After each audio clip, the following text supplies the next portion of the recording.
The Tampa Bay sunset cast a warm golden glow through my living room windows, and for the first time in 3 months, I felt something close to peace. My brother Thomas had been gone for 92 days, and the grief still sat heavy in my chest. But that evening, watching my son Jason help his daughter Emma with her homework at my kitchen table, I thought maybe, just maybe, everything would be okay. I'm Margaret, 62 years old, recently retired from 35 years as an accountant. For the past 5 years, it had been just me in this modest Tampa home. My husband left when Jason was 12, and I'd raised my son alone while building a career that was stable, if not spectacular. Thomas, my baby brother by 4 years, had been my constant. Every Sunday dinner, every holiday, every birthday. When he died suddenly of a heart attack at 58, it felt like losing a limb. What I hadn't expected was the inheritance. Thomas lived simply. He drove a 15-year-old Honda, rented a small apartment in Clearwater, and worked as an investment advisor. I assumed he scraped by like most people. So when his attorney, Mr. Bernard, called me into his office 2 weeks after the funeral, I thought it would be about personal effects, maybe Thomas's old watch or his collection of vintage baseball cards. Instead, Mr. Bernard slid a folder across his desk and said, "Your brother was a very private man about his finances, Mrs. Chen. He left everything to you. The waterfront condo in St. Petersburg he purchased as an investment property 5 years ago, currently valued at $1.8 million. And his stock portfolio, built over 30 years of careful investing, worth approximately $2.4 million. In total, you're inheriting roughly $4.2 million. I stared at him. $4.2 million. The number didn't even sound real. Thomas never married, never had children. Mr. Bernard continued, "You were the most important person in his life. He wanted you to be comfortable, to retire without worry. He told me once that you sacrificed everything to raise Jason alone, and he wanted to give you the security you deserved." I cried in that office. Not tears of joy exactly, but tears of love for my little brother who'd quietly accumulated a fortune and left it all to me. Jason had been surprisingly supportive during Thomas's illness and death. My son and I had a complicated relationship. After a promising start in commercial real estate, Jason had made some bad investments in his early 30s. His business failed, he filed for bankruptcy 3 years ago, and since then, he and his wife Vanessa had struggled. They lived in a rented townhouse in Brandon, and I knew money was tight with Emma's private school tuition and Vanessa's student loans from law school, which she'd never finished. For the past 2 years, Jason had been distant, missed birthdays, forgot Christmas.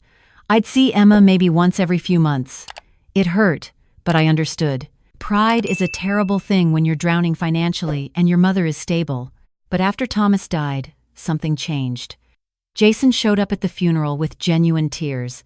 He hugged me tight and whispered, "I'm so sorry, Mom. I should have been here more." Uncle Thomas was special. And then he started visiting. Once a week at first, then twice. Then he was dropping by every other day with Emma, helping with yard work, fixing things around the house. "You shouldn't be alone right now, Mom," he'd say, squeezing my shoulder. "Family needs to stick together." I didn't tell him about the inheritance right away. Mr. Bernard had advised me to keep it quiet until probate was complete, and something in me agreed. Maybe I wanted to enjoy Jason's attention without wondering if money was the motivation. Maybe I was just being paranoid. That evening, 3 months after Thomas's death, Jason and Vanessa had brought Emma over for dinner. Emma was 19 months old, all curls and giggles, and I'd set up the baby monitor in the guest room where she napped after eating. It was one of those fancy video monitors, left over from when I'd babysat her as an infant. After Emma went down, we sat on the porch with sweet tea. Vanessa, normally cool and distant, was unusually chatty. "Margaret, we've been thinking," she said, her auburn hair catching the fading light. "You've been through so much. Maybe you should consider having someone help you with finances, estate planning. Jason knows some excellent people." "That's thoughtful," I said carefully. "But I managed accounts for corporations for 35 years. I think I can handle my own." Jason laughed, but it sounded forced. "Of course, Mom. Just offering. We worry about you here alone." They left around 8. I was cleaning up the dinner dishes when I heard it. The baby monitor was still on, receiver sitting on my kitchen counter. The camera was still in the guest room, and I'd forgotten to turn it off. Through the speaker, I heard voices. Not Emma. She was asleep in her car seat in their vehicle by now. These were adult voices, and they were coming from my guest room. I froze, dishwater dripping from my hands. Did you see how paranoid she got when I mentioned estate planning? That was Vanessa's voice, sharp with irritation. We need to move faster. Calm down. Jason's voice, low and tense. We stick to the plan. The doctor's appointment is set for next week. My heart started pounding. Next week? Jason. She's sitting on $4.2 million. Your inheritance. Money that should have gone to you from Thomas, not her. Every day we wait is another day she could change something. Donate it. Who knows what. $4.2 million. My inheritance. How did they know? I know. Jason sounded stressed. But we have to be careful.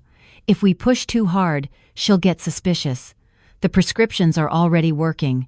You saw her last time. A little foggy, forgetting things. Doctor. Morrison will recommend the psychiatrist. The psychiatrist will note her declining mental state, and then we file for conservatorship. 6 months, maybe less, and I'll have full control of her finances. Legal, clean, no questions. Prescriptions. Foggy. Declining mental state. I looked at the pill bottles on my counter. 2 weeks ago, Jason had taken me to a new doctor, Dr. Morrison, claiming my regular physician had retired. Morrison had diagnosed me with age-related anxiety and mild depression after a 15-minute consultation and prescribed 2 medications. I'd been taking them faithfully because Jason had been so concerned, so caring. And if conservatorship takes too long? Vanessa's voice was cold. We're drowning, Jason. The mortgage is 3 months behind. They're threatening to repossess my car. Emma's school called about tuition. We need that money now, not in 6 months. Then we moved to Plan B. Jason's voice dropped even lower, and I had to strain to hear. The medications are already in her system. Add alcohol, make sure she's confused enough, and arrange an accident.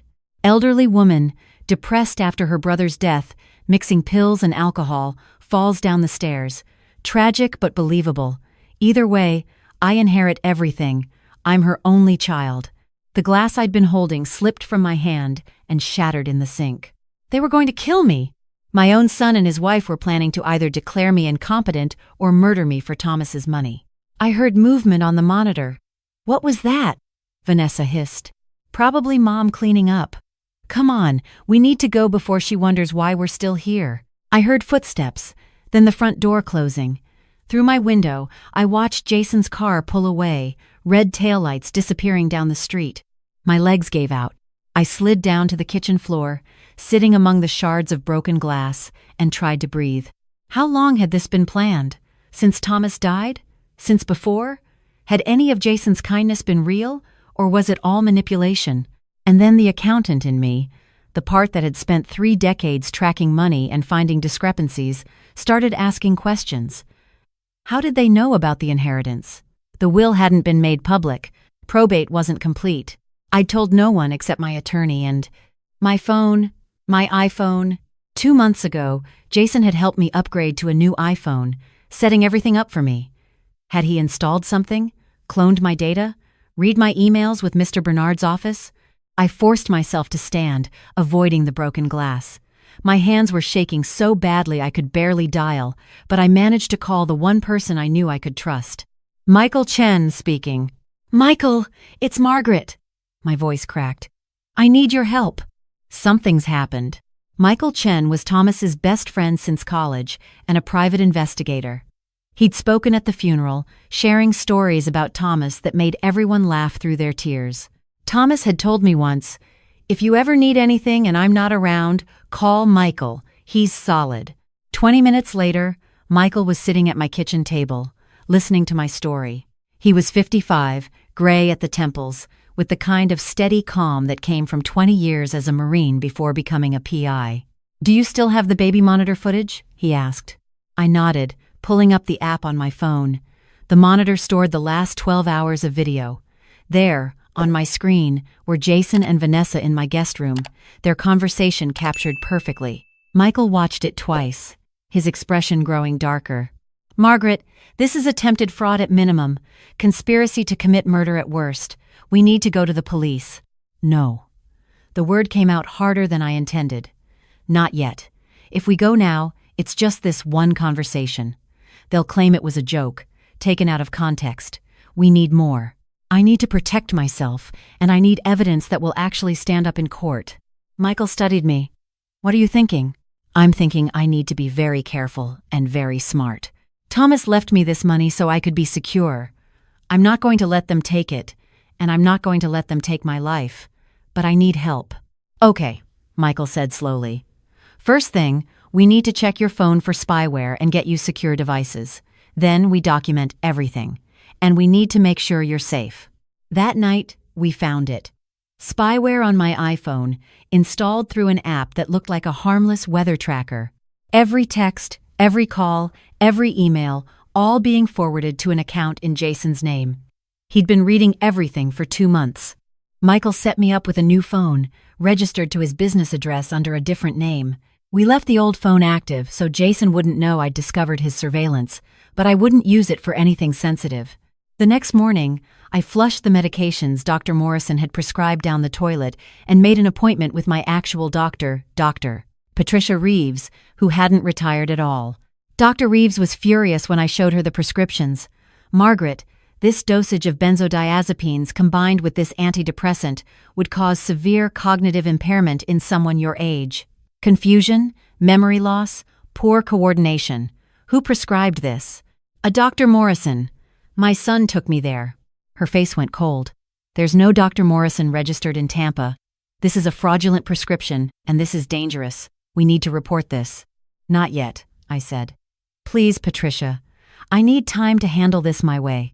Can you just document that these prescriptions are fraudulent and potentially harmful? For my records? She agreed reluctantly and gave me a complete physical and cognitive assessment. You're perfectly healthy, Margaret. Sharp as ever. Whatever they were trying to do, you caught it in time. Over the next 2 weeks, I became an actress. I continued taking the medications, carefully pouring pills into my palm when Jason watched, then disposing of them later. I pretended to be confused, forgetful, a little unsteady. It was easier than I expected. Jason and Vanessa saw what they wanted to see. "Mom, you left the stove on again," Jason would say, concerned even though I hadn't touched the stove. He was creating a narrative. "Did I?" I'd respond vaguely. "I'm sorry, honey. I've been so forgetful lately." Vanessa started documenting everything. I saw her making notes on her phone during visits, building her case. Meanwhile, Michael was building ours. He discovered that the email account receiving my data was registered to Jason. He'd tracked down the real doctor, Morrison, a retired physician whose credentials had been stolen and used to create fake prescription pads. He'd confirmed that Jason had cloned my SIM card at the phone store, duplicating my calls and texts. "They're thorough," Michael said grimly, "but sloppy in places. Arrogance. They don't think you're smart enough to catch on." We installed hidden cameras in my home, tiny things, no bigger than buttons, in the living room, kitchen, and hallway. Audio recorders, too. Everything feeding to a secure cloud server that only Michael and I could access. 3 weeks after I'd overheard the baby monitor conversation, Jason made his move. "Mom, I'm worried about you," he said, sitting across from me at my kitchen table. Vanessa stood behind him, arms crossed. "These memory issues, the confusion. I think you need to see a specialist." I've made an appointment with a psychiatrist, Dr. Harold Webb. He specializes in age-related cognitive decline. "I don't think I need that," I said, playing my role. "I'm fine, just a little tired." "Mom, you're not fine." Jason's voice took on an edge. "Last week you called me 3 times asking the same question. You left your keys in the refrigerator. Yesterday, you couldn't remember what day it was. This is serious." None of those things had happened. He was lying, and I had video proof of the entire week showing my perfectly normal behavior. "If you won't go voluntarily," Vanessa cut in, "we're prepared to file a petition with the court, for your own safety." There it was. The threat. "Okay," I said softly, letting my shoulders slump in defeat.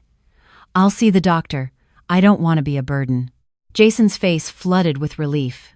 And something else. Triumph. You're not a burden, Mom. We just want to take care of you. The appointment with Dr. Webb was scheduled for the following Monday. I didn't plan to attend. Instead, that Sunday evening, I called a meeting. My real attorney, Mr. Bernard, my real doctor, Dr. Reeves, Michael Chen, and Detective Sarah Martinez of the Tampa Police Department, whom Michael had quietly brought into the loop. We laid out everything: the baby monitor recording, the spyware, the fake prescriptions, the documented lies about my behavior, the financial records showing Jason and Vanessa's desperation, the cloned SIM card, weeks of surveillance footage showing I was perfectly competent. Detective Martinez listened, watched, and took notes. Finally, she looked up. Mrs. Chen, this is conspiracy to commit fraud, identity theft, and conspiracy to commit endangerment at minimum. With the evidence you've gathered, we can make arrests. But I need you to be prepared for what comes next. This is your son. I know who he is, I said quietly, and I know what he tried to do. Proceed. They arrested Jason and Vanessa on Monday morning, before the fake psychiatrist appointment. I wasn't there, but Michael was, recording everything. Jason's face when they read him his rights, Michael told me later, was pure shock. He genuinely hadn't believed I was capable of outsmarting him. The trial took 8 months. In that time, I learned things about my son I'd never known. The bankruptcy had been worse than I thought. They weren't just behind on bills, they were in debt to dangerous people. Vanessa had been approached about fraudulent insurance schemes before. This wasn't their first attempt at a con. It was just their most personal. The prosecutor was thorough. They presented the baby monitor recording, the spyware evidence, the fake prescriptions, testimony from the real Dr. Morrison about his stolen credentials. They showed the cloned SIM card, the forged documents Jason had prepared for conservatorship proceedings. Most damning, they presented my surveillance footage showing the discrepancies between Jason's documented claims of my incompetence and reality. Jason's attorney tried to argue that it was all a misunderstanding, that Jason was genuinely concerned about my welfare. But the recording of him discussing Plan B, arranging an accident, was impossible to explain away. The jury deliberated for 3 hours. Jason was convicted of conspiracy to commit fraud, identity theft, attempted financial exploitation of an elderly person, and conspiracy to endanger life, 12 years. Vanessa, convicted as an accomplice, received 8 years. I sat in that courtroom and watched my son's face as the verdict was read. He looked at me once, and I saw it. Not remorse, not apology, anger. He was angry that I'd beaten him. I felt nothing but profound sadness. The one bright spot in all of it was Emma, and my granddaughter's other grandmother, Vanessa's mother, Linda, who was horrified by what her daughter had done. Linda was granted custody of Emma, and she brought the toddler to visit me every week. "I'm so sorry," Linda told me, tears streaming down her face. "I raised Vanessa better than this. I thought I did." "You did," I assured her. "People make their own choices." But the person who surprised me most was Ally. Ally was Jason's daughter from a previous relationship, 19 years old, studying nursing at the University of South Florida. I'd met her only a handful of times over the years. Jason had never been close with his eldest child. After the trial, she reached out. "Mrs. Chen," she said when we met for coffee, "I need you to know I had no idea. I'm so ashamed of my father, of what he did. You don't owe me anything, but I wanted to apologize. For him, for our family." She was genuine, I could tell. And she looked so much like Jason at that age, before bitterness and greed had hardened him. "Allie, you're not responsible for your father's choices," I said. "You're your own person." "I'm dropping out of school," she continued, staring into her coffee. "I can't afford tuition, and after this scandal, I can't ask anyone for help. It's fine.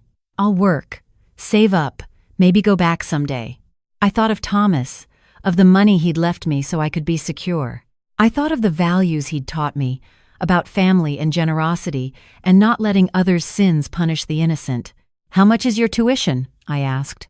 She looked up, startled. "What? Your tuition? How much?" "I can't ask you to." "You're not asking. I'm offering. My brother left me money so I could help the people I care about. You're not your father, Allie. You're a young woman trying to build a good life. I can respect that," she cried. I paid for her to finish her nursing degree, and we built a relationship over the next 2 years. She graduated last spring with honors and is now working at Tampa General Hospital. She visits every Sunday for dinner. As for the rest of Thomas's money, I thought long and hard about what he would want. Thomas had been quiet about his success because he saw too many lives destroyed by greed. He'd want to prevent that.